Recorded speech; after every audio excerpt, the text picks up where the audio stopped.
Badan Penyelenggaraan Jaminan Sosial yang disingkat dengan BPJS adalah badan hukum yang dibentuk untuk menyelenggarakan program jaminan sosial.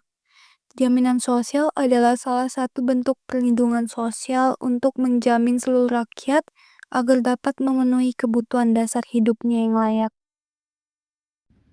Manfaat BPJS. Yang pertama, akses layanan kesehatan. Peserta dapat mengakses layanan kesehatan tanpa biaya tambahan. Yang kedua, rawat inap. Menanggung biaya perawatan rawat inap di rumah sakit sesuai kelas keanggotaan. Yang ketiga, perlindungan ibu dan anak. Menyediakan pemeriksaan kehamilan, persalinan, dan imunisasi anak. Keempat, kesehatan jiwa, menanggung biaya konsultasi dan terapi untuk kesehatan mental. Yang kelima, tanpa masa tunggu. Peserta dapat langsung menggunakan layanan tanpa masa tunggu. Yang keenam, premi terjangkau, iuran bulanan yang relatif rendah dan bervariasi. Lalu ada kritisi BPJS. BPJS merupakan langkah penting menuju kesehatan universal di Indonesia, tapi implementasinya masih menghadapi berbagai tantangan. Keberhasilan BPJS kesehatan bergantung pada kualitas SDM. Tanpa pengelolaan SDM yang baik, masalah seperti ketidakpuasan, beban kerja berlebih, dan kepentingan layanan akan terus muncul. Untuk memperkuat sistem ini, penting untuk kita investasi dalam pelatihan, insentif, dan distribusi SDM yang adil. Mobile JKN adalah aplikasi yang dikembangkan oleh BPJS Kesehatan untuk memberikan layanan dan informasi kepada peserta Jaminan Kesehatan Nasional atau JKN. Manfaat mobil JKN. Yang pertama, memudahkan peserta untuk mengakses layanan tanpa perlu datang ke kantor BPJS. Kedua, memungkinkan peserta untuk melakukan berbagai proses administratif seperti pendaftaran, perubahan data, dan informasi tagihan. Ketiga, membantu peserta untuk mendapatkan informasi dan layanan administrasi kepesertaan. Keempat, membantu peserta untuk melakukan cek status kepesertaan, mencari rumah sakit terdekat, hingga melakukan pendaftaran online. Aplikasi mobile JKN dari BPJS Kesehatan adalah inovasi digital untuk meningkatkan pelayanan publik di Indonesia. Aplikasi ini memfasilitasi pendaftaran, pengecekan iuran, dan antrian online, namun masih menghadapi masalah seperti kinerja yang kurang optimal, desain antarmuka yang tidak intuitif, dan keterbatasan informasi real-time. Untuk memperbaiki kualitas layanan, perlu dilakukan optimalisasi kinerja, perbaikan desain, UI UX, penyediaan informasi akurat, mode offline, dan dukungan pengguna yang lebih responsif.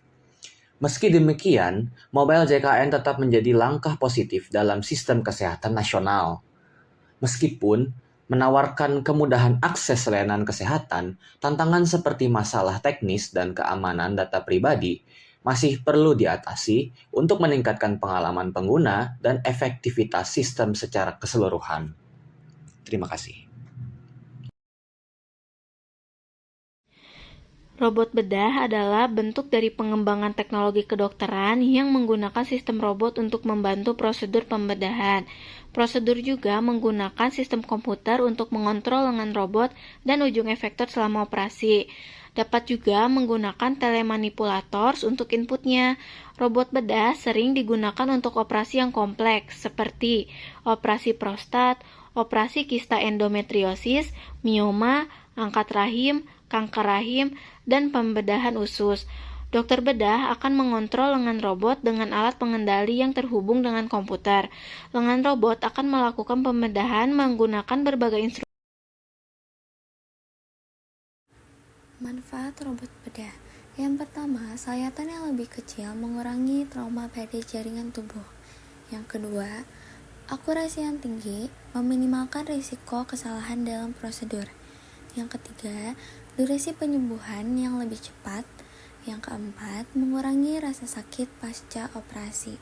Yang kelima, kemudahan untuk dokter bedah memberikan kontrol dan stabilitas yang lebih baik. Yang keenam, Peningkatan keamanan pasien mengurangi risiko kesalahan manusia. Dan yang terakhir, penggunaan dalam berbagai jenis operasi dapat digunakan untuk berbagai prosedur medis. Nah, untuk kelemahan, jadi yang pertama itu ada kesalahan teknis, yang dimana robot bedah dapat mengalami kesalahan teknis seperti komponen sistem yang tidak berfungsi. Lalu yang kedua ada kelumpuhan saraf. Instrumen robot yang menekan saraf dapat menyebabkan kelumpuhan saraf. Lalu yang ketiga ada luka bakar, yang dimana arus listrik dari sistem robot dapat menyebabkan luka bakar pada jaringan di sekitar lokasi operasi. Lalu untuk yang keempat ada biaya. Robot bedah masih sangat mahal yang dapat membatasi aksesibilitasnya. Lalu yang kelima ada perlindungan data pasien. Data pasien yang digunakan selama prosedur operasi bersifat sensitif dan pribadi, sehingga perlu perlindungan yang jelas dan komprehensif. Lalu untuk yang keenam ada peran dokter. Robot bedah adalah alat bantu, bukan pengganti dokter. Keterampilan pengalaman dokter tetap menjadi faktor kunci dalam keberhasilan suatu operasi. Penggunaan robot bedah dapat meningkatkan efisiensi, namun tidak dapat menggantikan keterampilan, intuisi, dan penilaian dokter yang berperan penting dalam keberhasilan operasi. Sentuhan langsung dokter kepada pasien juga memberikan interaksi yang tidak dapat digantikan oleh robot.